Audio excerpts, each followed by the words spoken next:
lots of codes. I need to clean up some of the ones that I don't need. Okay, so this is the script from last week. We already talked about the grid search and why we should do that. And we have also established from last week that it's not always that the model improve. So some of the time you will discover that when you do the grid search, it still doesn't improve. So, but it's a good option. Always learn to carry out the grid search. So today we are going to move into the classification part of it. So we only did the regression part of it. So today we're going to be looking at the other side of it, which is the classification. And for me, I think it depends on the problem that I'm looking at the time, but most of the time I'm doing more of classification problems than regression problems. So again, as you continue to specialize in one area, you discover that your different approaches will begin to narrow to a specific thing. And then for someone that applies in sensitive area like healthcare, most of the time we hampered a lot on interpretability and explainability because there are sensitive things that happens that has to involve human lives. So you don't just use black box that you don't understand how they come into being. So take note of some of these things. Places like also finance also need into explainability because these are sensitive areas that when you miss out and make mistakes, it costs a lot. So because of the trade-off of the of these things, you always have to make sure you use a model that you could be able to interpret it at the end of the day. However, that doesn't mean you should dwell on interpretable model, but sometimes it's good you start building from the simplistic models and build it until you build to the complex ones. So, like I said, today we're looking at the classification task. And I want you also to take note that this classification task we're looking at today is the binary ones, but the ones we'll be talking about shortly will be multi-class problems. So we are going to focus on the Titanic dataset. Now, the Titanic dataset is a famous dataset of an incident or a disaster that happens in 1912 that involved, in fact, a lot of people watch the movie. I remember growing up and I hear my sisters talking a lot about the Titanic movie, how emotional it is and make them cry. So it's a real life event that actually happened in 1912 and a lot of persons died. So the data set of the people that died and those that survived was put in cargo some times ago in, I think, around 2012, thereabout or so. And people were to develop models that could predict who survives and who died based on some certain features such as their age, their sex, their uh, um, cabin, and there are so many features. But the in the data set, the class or the target variable is going to be who survives. That's survival, and the survival is 1 if the passenger survived, and 0 if they died. That they didn't make it. So, like we said, the aim will be to predict survival of the Titanic passengers using the various features. Then we also want to understand the impact of the different features on survival rate. Then another thing is for us to do that, we will develop machine learning techniques to help us classify these survival characteristics. And then we will try out different models like we did in the regression case where we considered logistic regression, random forest, and so on. So we just looked at, and if you notice in the course of this class, I've been hampering on these two classifiers because they are one of the two most popular ones. That does not mean they are all the algorithms we use. No, there are several other algorithms that we could use. However, these algorithms are quite familiar because so many people use them and they are very easy for you to be able to interpret them. And then the model evaluation metrics will be accuracy, AUC, and so on. So let's take a look at how we could be able to achieve this. So the first thing is to load the necessary packages, like we said. And before you could load these packages, always remember you have to install them using the pep install.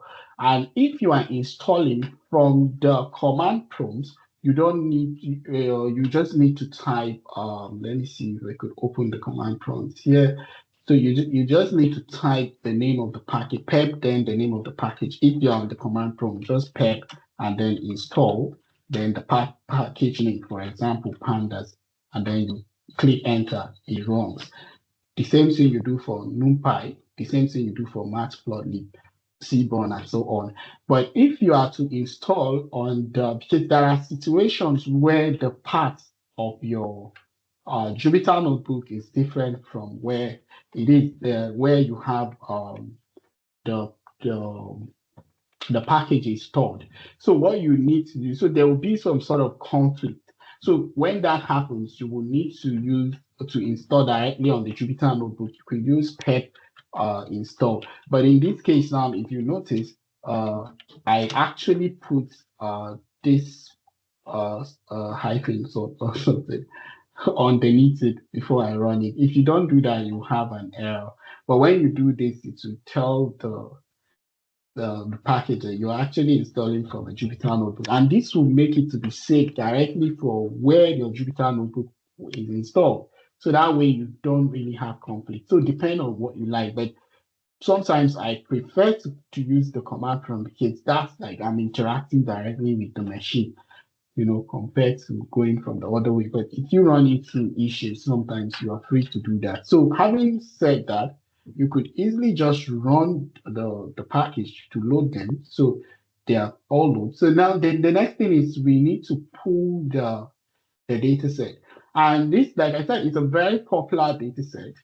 So because of the popularity of the data set, you could always find it almost online everywhere. So but we are using the URL, pulling it from GitHub, I guess. Yeah, GitHub, where we're pulling it from this particular repository and this folder. So the next thing is just for you to run it. So when you run it, you will discover it has loaded. Then when we did this PD read, we're kind of reading it to be able to view it. So it's sort of a command for us to read CSV. If we are using Excel, it will be different. And if you're using other file formats, you're likely going to get different things. But pandas, usually we import it as PD, so it helps us to read files. So the next thing is we interact with our data set, have a preview of how the data set looks like. So then there is the name of the passengers, the sex, the age, the SB, SP, patch, tickets, how many of the futures. So like I said, it's very important for you to carry out the EDA. So you can be able to understand if there are, for example, presence of missing observations. You will also be able to understand if the value are integers, if the value are strings or floats. So try to interact with your dataset as much as you can.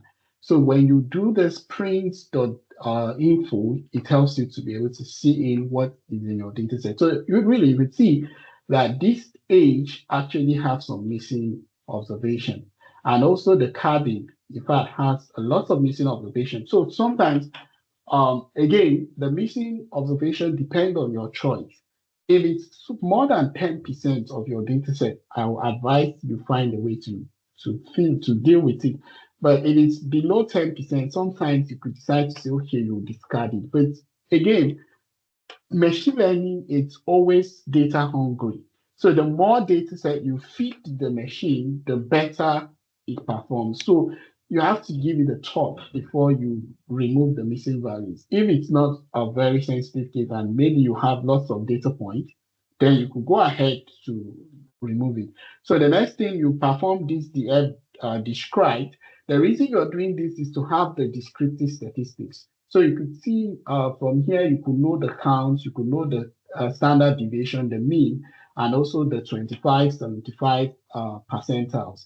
And then, well, like we said, there are missing values. So it will make sense if you find a way to know the number of missing values and how you could be able to deal with them. So what we are doing here is to find the percentage of these missing values and then we begin to figure out how do we deal with them. And there are sometimes some people prefer to see things in visuals.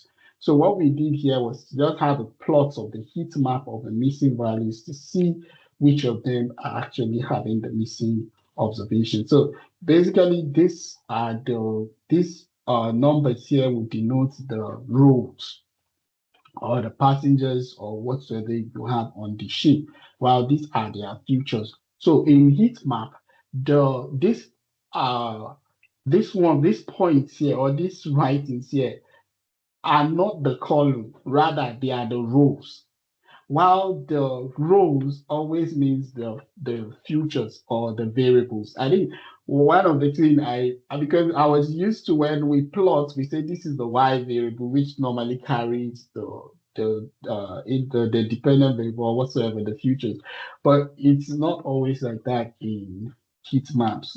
It's kind of but again it depends. These are just representations, so you can choose to represent it the way you like. So again, we could see the cabin has a lot of missing observation. So another thing we would love to do is just to have a feel of the distribution of the data set, which the histogram gives us a good distribution of the data set. Now, I want to make an emphasis that whenever you are dealing with continuous variable, always think about using things like histogram. It's a very good way of you seeing how it's being represented. Another thing you could also think about is things like box plots. It could also help you to be able to see how these data sets are distributed. So the way you make plots, it depends on the variables. For example, if you're dealing with categorical variable, then you have to use things like bar charts. You don't have to use histogram. And I think I made an emphasis about this at the beginning of our class last year. So if you're interested to know some of these plots, you could check our first class. Then you could have a view of what kind of plots you are supposed to do when you have different variables and how you could select colors, because you have to be very choosy with colors. You don't just put any color in your in when you're showing people, because and I learned that when I went to although I knew that while I was in Italy, but when I went for a winter school, I think last year in Oxford, I think like a week or two.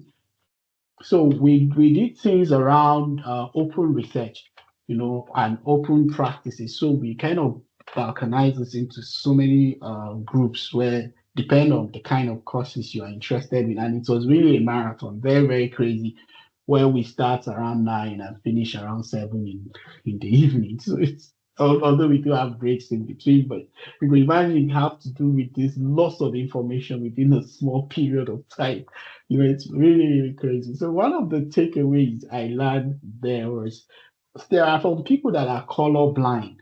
A good example is Bill Gates and this guy in Facebook, Mark Zuckerberg, and I don't know, Elon Musk. I think most of these sorts of celebrities, most of them are color blind. So you don't just put in different colors that you like, but because the audience may not be able to capture those colors. So when you are using colors for your heat map, make sure they are color blind friendly. So they could accommodate everybody, because sometimes you can end up removing some persons from your explanation. And the aim of your research is to shine a light into what we don't understand. But you can imagine if you are not choosing if you're not careful with some of these colors, you could select things that could remove or alienate some persons from, getting what you're doing. So always make sure the color you're choosing is something that is sensitive to those that has color blind. Then another thing again, we still want to understand the fare, which is also a continuous variable. We could see actually there's lots of concentration around 0 to 100. Then we have a categorical variable, which is sex, embark, and P class. So like I said, in categorical variable, always try to use bar chart, not histogram, because they are uh, numbers. Then the embark also is a categorical variable, so you could also see how it's distributed. Another thing is the P class. We also do the same. So the same thing we did for set. Good. So now we are kind of trying to understand how the survival is between the P class and those that survive. So we are trying to understand the P class with those that survive or those that don't survive. So this is kind of a stack bar chart. So what you do, you for you to interpret this, you need to look at them kind of, holding themselves in. So and this bar chart, again, this stack plot can be done different styles. You don't have to follow the styles. You could change it, tweak it the way you want. And then again, we want to look at the age versus survival. So, like I said, age is continuous, but survival is categorical. So you have to color it. So in this case, we use the color for you to be able to indicate. I think in Seaborn we use the HUE or something. It's also another way of representing color. But you can also say color indicate. So, but depend on, you could follow different approaches to make it simple. So you could also see how the survival goes. You could see that those that died are actually quite more than those that survived. And then you could also see that as the age increases, their chances of survival or dead, he kind of not reduces. So let's take a look at it. For those that survive, 0 to 10, kind of, it's kind of a good number. But those that are around 30 to 40 years, they seem to survive. And the reason is because, of course, the young person could find it easy to, for example, stream, than somebody that old. But look at it, when you started going to 40, 50, and all that, you could see that the survival decreases. It's almost like most of them died. Then we have a bit of people around 80 that survived, which are probably people that were, rescued and all that rushed out. But generally, so the survival decreases as the ages of the passengers increase. Then and again, like I said, because the young people could be more agile, from anyway. So another thing is to see the fair on how the distribution based on survival. And then so again you could say the f dot columns to see all the columns or variables in your data set. However, you should know that this is passenger ID. So you don't have to use it during modeling. This is just like a way of identifying the passengers. And then another thing, you could drop the passenger ID, the f dot drop. It helps you to drop it. Then again, we want to see a kind of a heat map. Like I told you, the correlation heat map last week is to help us to check for multicollinearity, because there are some models like logistic regression that if you don't handle these multicollinearity issues, they will slow down because, like I said last week, the variables begin to compete with themselves. And when that happens, it makes the variable you're interested in, the target variable, not to perform well. So it's very good for you to tackle or find a way to mitigate these things. And I'll tell you shortly about how you can mitigate them. So again, if you look at this data set, you will see that we do not really have any issue with collinearity. Normally, you don't have to interpret the diagonals because these are the correlation of the variable with itself. So definitely it's going to be 1.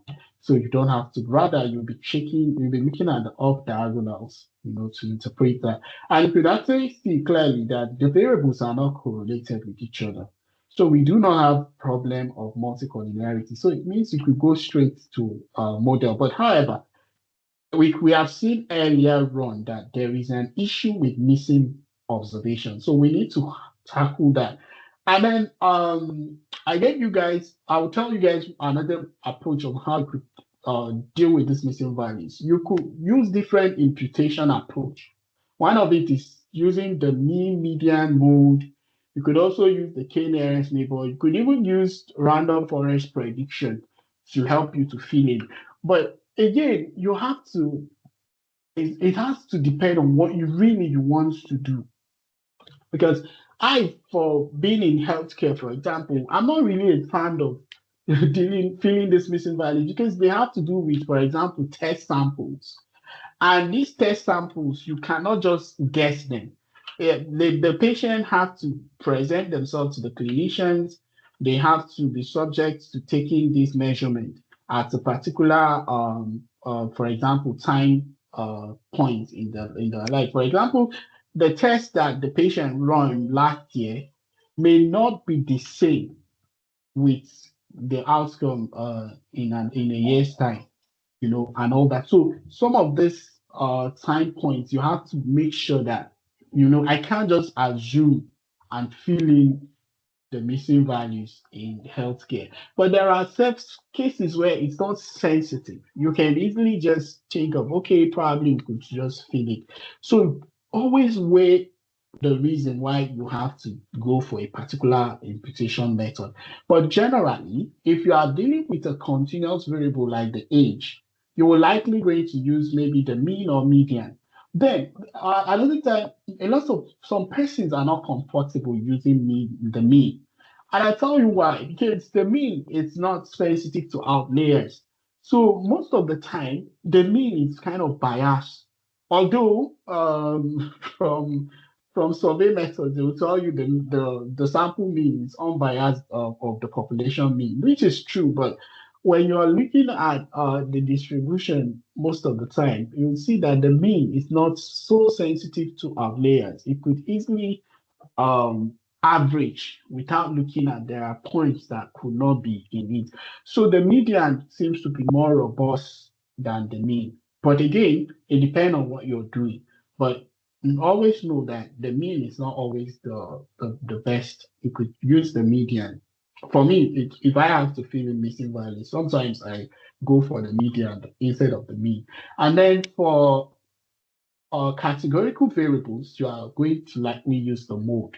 And then you can also use the nearest neighbor, like I said, so it could look at the observation before, after, and then it picks them. So depend on what you want, then you could go for it. So let's say we're going to be using the mode in this case for the categorical variable and also for the median. Then we discovered that in this case that the fare is not really sensitive. It doesn't really contribute much to our work. So we just decided to drop it because the missing value seems to be very much in it. You can see from the onset when we were looking at it, a lot of it are missing from here. I think wait, the fare, yes, you could see okay, this is we have dealt with the missing values here. I think the first seems to have lots of missing values. If we rerun it, I think we have just two something that we're missing. So we can drop it from the variable. So we decided to drop it. We didn't want to include it in the data set. So when we remove it, you will discover that we just have few other variables also that we're going to drop, like name, ticket, and cabin. But the reason is because these are not really going to add any value to us. So we don't really need to keep them. So we just, and again, even if you looked at these variables that we're picking here, they seem to really make a lot of sense. They are not really correlated. There is quite good promising from them that they could actually give us a good value for the prediction model. So I don't think we need to drop those ones. So we just remove the name, the ticket, and the cabin. And then our next thing we need to do is, of course, the sex will be very important because we will try to know how if it has influence on the survivor. Then embarked, it's also very, very important for us. So we need to know let's see how the embark looks like. I don't know if we've done that distribution, but good. You could see the embark is just like when you're in the plane, you have first class. You also have I think economy class and also I don't know if there's the second one. I think it's only three in the on the plane. So it's the same thing here in the Titanic case. You have I think those guys in queue should be like the first class on the train, then followed by the other ones. Then this is like the majority where lots of the other passengers will be found.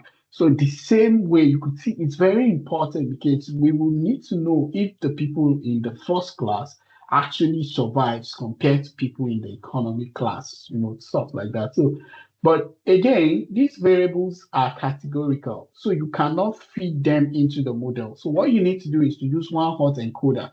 Now, one hot encoding is just like a way of us recategorizing the original variable. For example, for sex, we create let me see if I could quickly just show you what that one head or hot encoder does.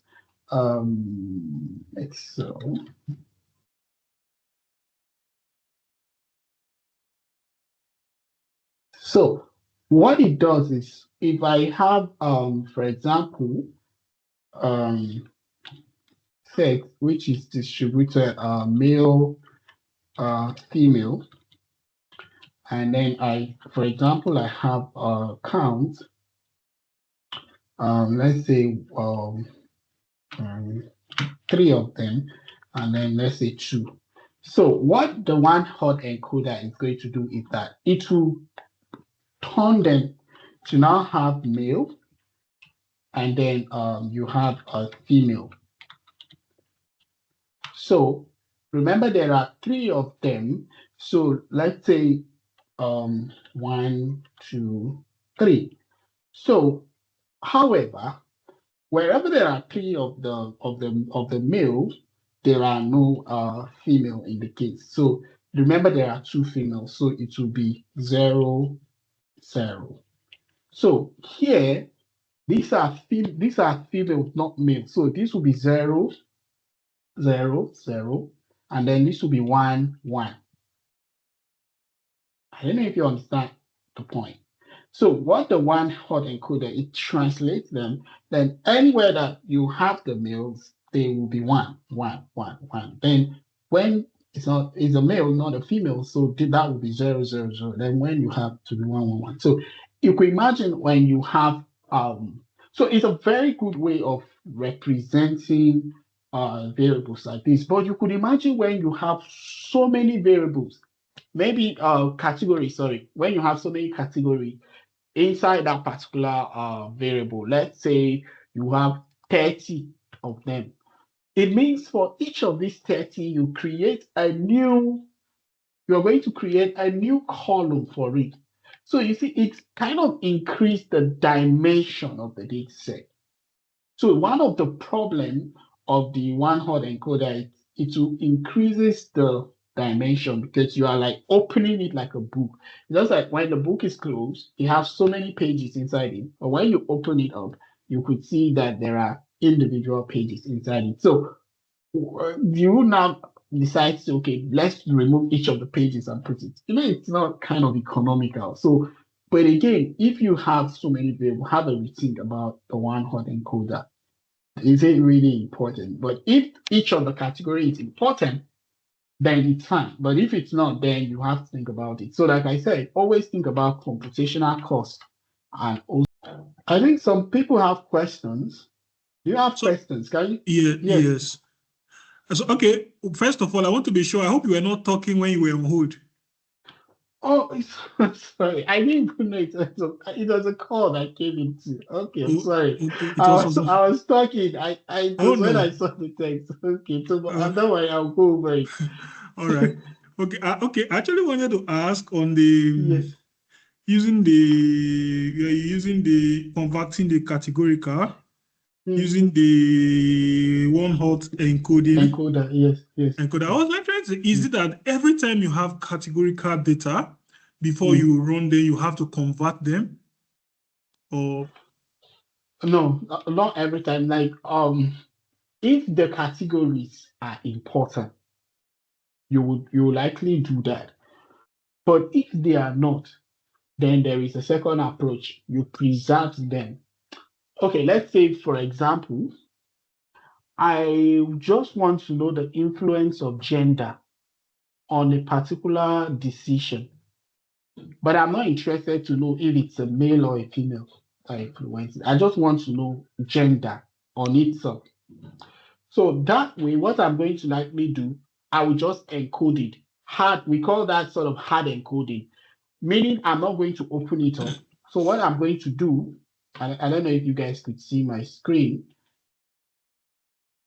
You can see my screen, right? Not yet. Oh, really?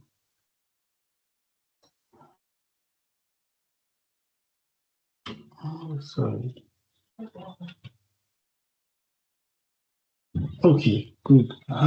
You guys can see now. Yeah. Good. So if I want to know the influence of sex alone without having to know if it's a male or a female, I don't need to open it up. All what I need to do is just to say sex, and then anywhere I see male, I'll say 1, and anywhere I see female, I'll say 0. I think let's go the other way around. Male 0, female 1. I've been supporter of women, so let's give them away. All right, so this is like so here now we have successfully turned it to number, but we are not interested in knowing if it's a male or a female that influences the model. But if we are interested in knowing if it's a male or a female that is influencing that decision, then we do not need to put it in this way. All what we need to do is to open it up again so we could know which of the genders are influencing it. So 2 things. If that category is very important to you, open it up through one hot encoder.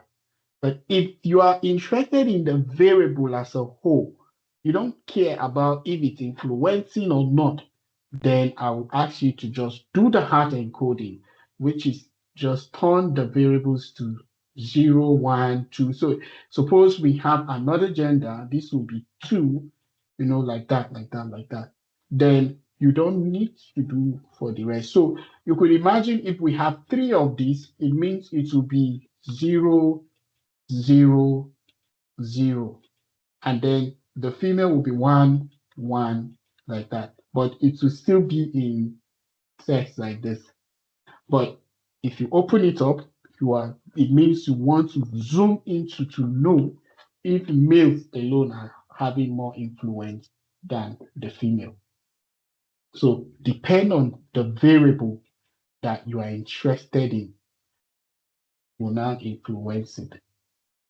I think if we are looking at future selection, we will see some of what I'm trying to say much in a graphical way. I hope that answers your question. Very well. Good. I think John's hand is up as well. John, you have a question? Okay, so I think John, you're muted.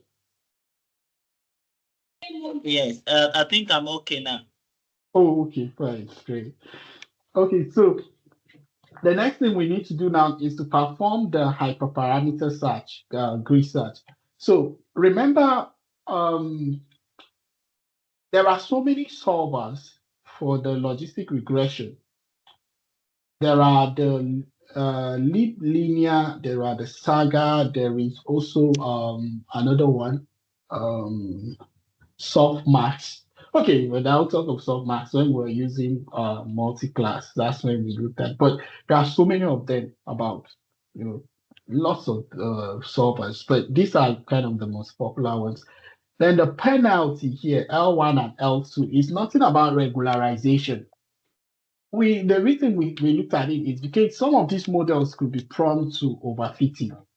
So because of the overfitting issues, you always want to look out for telling the model to penalize if these variables are too much.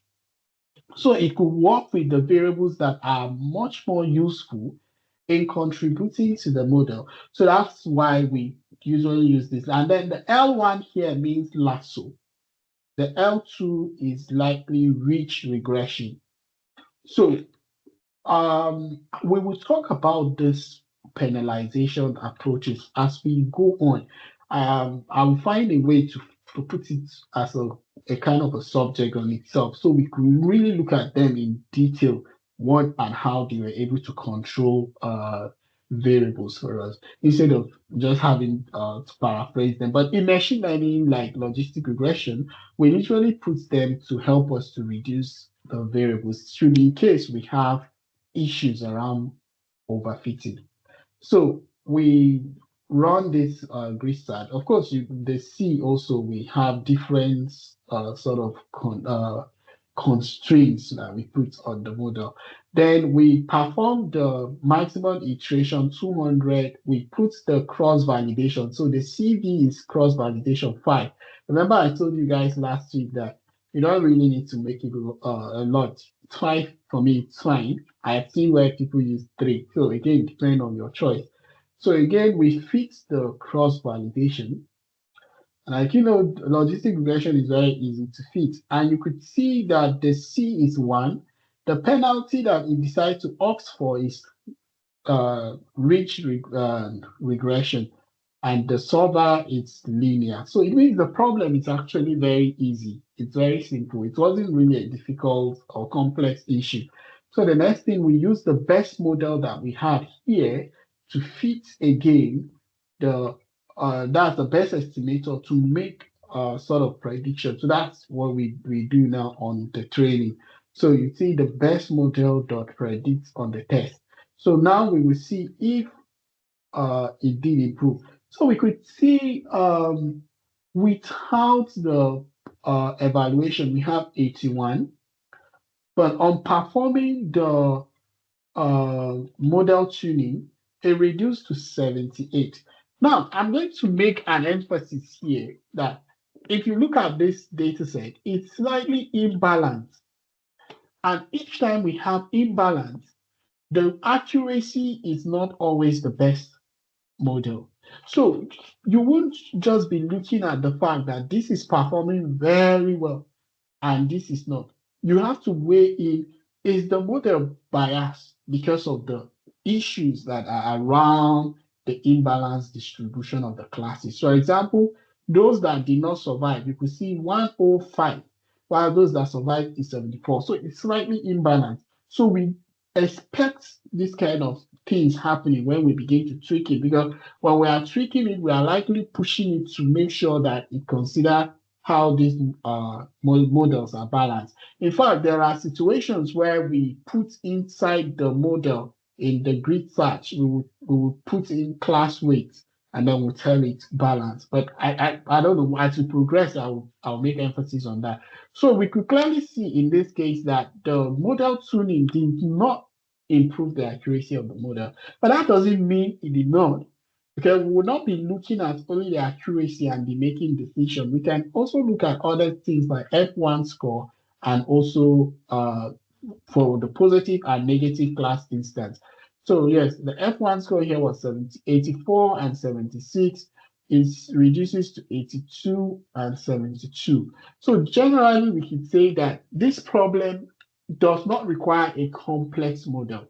It requires a simple model, which even when we tune, we do not see any improvement. But we are going to see that when we use a more complex model like random forest, we will see what happens, if it's going to improve or not. So the next thing we do is to look at the AUC, or the area under the curve.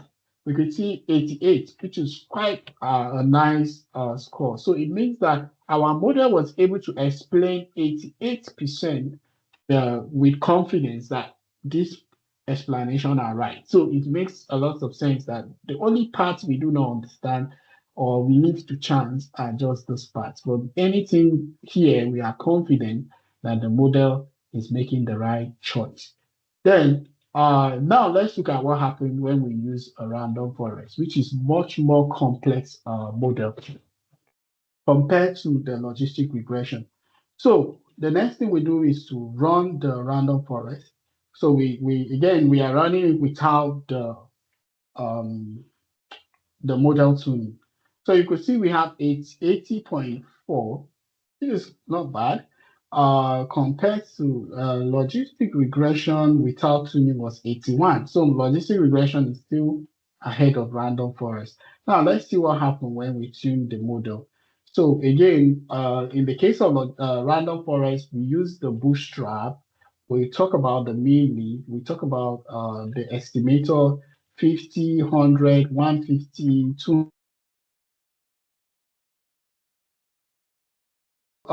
Now we define the hyperparameter. We run this one, and then the next thing is to run the grid search for the model. I don't think it will take time. This data set is quite small, so I think it should be quite faster than the last time.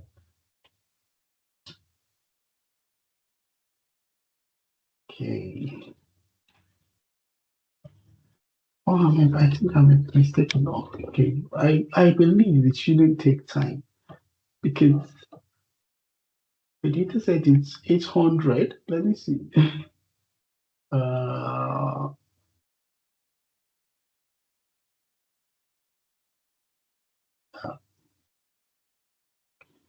890, I guess. 891. So I think it's quite small. Shouldn't take time. and it's only the training, so it will be around 6 something. Anyway, so good.